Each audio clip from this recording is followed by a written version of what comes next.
Iran में बढ़ती महंगाई और रियाल की भारी गिरावट के खिलाफ शुरू हुए प्रदर्शन अब ईरान में इस्लामिक शासन के तख्ता पलट के लिए हो रहे हैं। लेकिन सवाल अब भी यही खड़ा होता है कि आखिर कैसे और कब यह विरोध प्रदर्शन शुरू हुआ। इसमें सबसे बड़ा सवाल आज भी यह है कि कैसे यूएस ने इस देश में इस तरह से आंदोलन खड़े किए। यह वही पैटर्न है जो बांग्लादेश और पाकिस्तान में भी देखा गया था।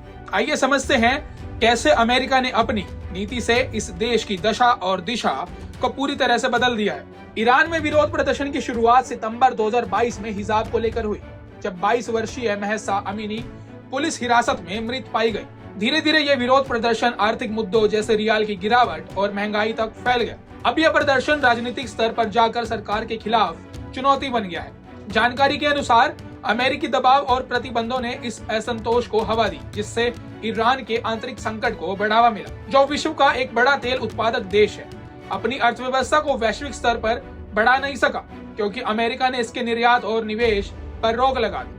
2017 से 2021 में डोनाल्ड ट्रंप के पहले कार्यकाल के दौरान 2018 में उन्होंने मैक्सिमम प्रेशर नीति लागू करते हुए अमेरिका को JCPOA से बाहर निकाला, जिससे ईरान के तेल निर्यात में भारी गिरावट आई और मिसाइल पे न्यूक्लियर कार्यक्रम पर दबाव डाला गया, जिससे देश की आर्थिक और राजनीतिक समस्याएं और गहरी हो गई। वहीं ईरान में बढ़ती महंगाई और रियाल की भारी गिरावट के खिलाफ लोगों का विरोध प्रदर्शन जारी है। महंगाई 42% पार कर चुकी है और रियाल का मूल्य डॉलर के मुकाबले लाखों में गिर गया है। देश में बढ़ती महंगाई और बेरोजगारी के कारण लोगों में सरकार के खिलाफ आक्रोश बढ़ता हुआ दिख रहा है। ऐसे में ईरान की करेंसी भी डॉलर के मुकाबले में काफी कमजोर हुई है। आप समझिए, स्थिति इतनी खराब हो गई है कि ईरानी रियाल की कीमत शून्य हो चुकी है। आइए समझते हैं कैसे ईरान की अर्थव्यवस्था प्रभावित हुई। मौजूदा हालात में एक अमेरिकी डॉलर के बदले ईरान में लगभग 14 से 14.5 लाख रियाल चुकाने पड़ रहे हैं, जो यह दिखाता है कि डॉलर के मुकाबले रियाल ऐतिहासिक रूप से सबसे निचले स्तर पर पहुंच चुका है। लेकिन रियाल की कीमत शून्य होने का मतलब यह नहीं है कि ईरान की मुद्रा खत्म हो गई है या देश में अब कोई करेंसी नहीं है। जब तक देश चल रहा है, सरकार काम कर रही है और लेन देन जारी है, तब तक कोई भी मुद्रा पूरी तरह शून्य नहीं हो सकती। यहाँ शून्य शब्द का इस्तेमाल प्रतीकात्मक तौर पर किया जा रहा है, जिसका मतलब है कि रियाल की क्रय शक्ति लगभग खत्म हो चुकी है। यानी रियाल को ज्यादा खर्च करने के बावजूद भी दूसरे देशों से कम सामान मिल रहा है। ईरान में रियाल की गिरती कीमत का सबसे बड़ा असर आम जनता पर पड़ रहा है। महंगाई और तेज हो गई है और जरूरी चीजें लोगों की पहुंच से बाहर होती जा रही हैं। बेरोजगारी भी लगातार बढ़ती जा रही है। जब लोग अपनी ही मुद्रा पर भरोसा खो देते हैं तो असंतोष और विरोध प्रदर्शन बढ़ते हैं, जिससे देश में आर्थिक राजनीतिक दबाव भी गहराने लगता है।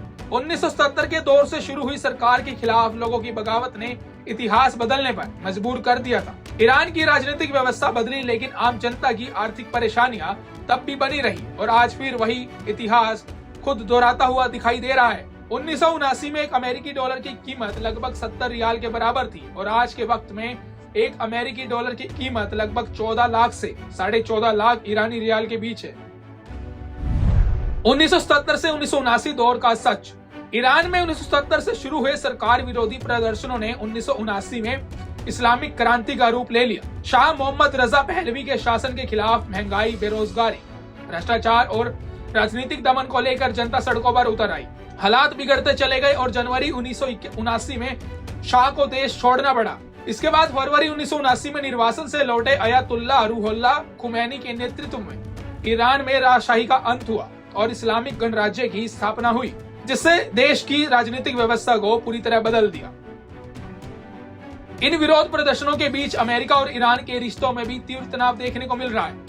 अमेरिकी राष्ट्रपति डोनाल्ड ट्रंप ने खुलकर कहा कि यदि ईरानी सरकार शांतिपूर्ण प्रदर्शनकारियों के खिलाफ हिंसा जारी रखती है या उन्हें फांसी देती है तो अमेरिका बहुत सख्त कार्रवाई करेगा और प्रदर्शनकारियों की मदद करेगा। यह संकेत देते हुए कि संभावित रूप से सैन्य विकल्प भी खुले हैं। ईरानी अधिकारियों ने इसका कड़ा जवाब दिया है और चेतावनी दी है कि किसी भी बाहरी हमला का जवाब कड़े से कड़ा दिया जाएगा, जिससे यह सवाल उठने लगा है कि क्या यह आर्थिक और घरेलू असंतोष जल्द ही अमेरिका और ईरान के बीच बड़े स्तर के द्विपक्षीय तनाव या संघर्ष में बदल सकता है।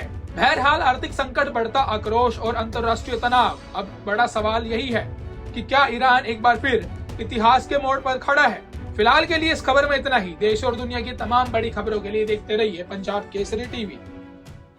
हमसे जुड़े रहने के लिए हमारे YouTube चैनल को सब्सक्राइब करें और नई वीडियो की नोटिफिकेशन के लिए बेल आइकॉन को दबाएं।